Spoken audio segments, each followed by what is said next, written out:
এবার ফোন চুরি হয়ে গেলেও আপনি সেই ফোনটাকে খুব সহজেই পেয়ে যাবেন। মানে হচ্ছে আপনি নতুন ফোন কিনেছেন, সেই ফোনটা হয়তো চুরি হয়ে গেল।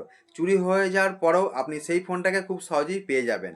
কীভাবে পাবেন? এর জন্য আপনাদেরকে কিছু সেটিং করে রাখতে হবে। সেই সেটিংগুলো যদি আপনি অন করে রাখেন তাহলে আপনি আপনার ফোন চুরি হয়ে গেলেও সেই ফোন আপনি খুব সহজেই পেয়ে যাবেন। সেটিংগুলো কি দেখার জন্য অবশ্যই ভিডিওটাকে আমাদের শেষ পর্যন্ত দেখতে হবে। আর ভিডিওটাকে টাইমলাইনে আপনাদের শেয়ার দিয়ে রাখবেন এবং সেভ করে রাখবেন পরবর্তী আপনাদের কাজে লাগার জন্য। চলুন তাহলে আপনাদের দেখিয়ে দিই আপনারা কীভাবে এই সেটিংগুলো করে রাখবেন। এর জন্য আপনাদের ফোনের সেটিং অপশানটাকে ওপেন করতে হবে। সেটিং অপশানটাকে ওপেন করার পর আপনারা সার্চে চলে যাবেন। সার্চে গিয়ে আপনারা এখানে সার্চ করবেন গুগলে চলে আসবেন।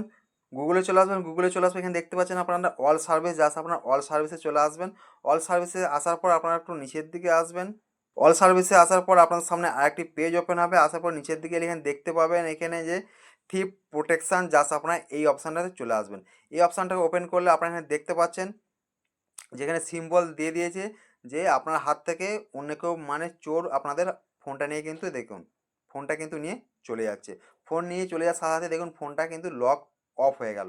মানে হচ্ছে আপনি যদি এই যে অপশান দুটো আছে এগুলোকে আপনাদেরকে অন অফ আছে, জাস্ট আপনার এটাকে অন করে দেবেন। মানে অন করে দিলে পরে যখনই ফোনটা আপনাদের নিয়ে চলে যাবে তখনই সঙ্গে সঙ্গে ফোনটা লক হয়ে যাবে।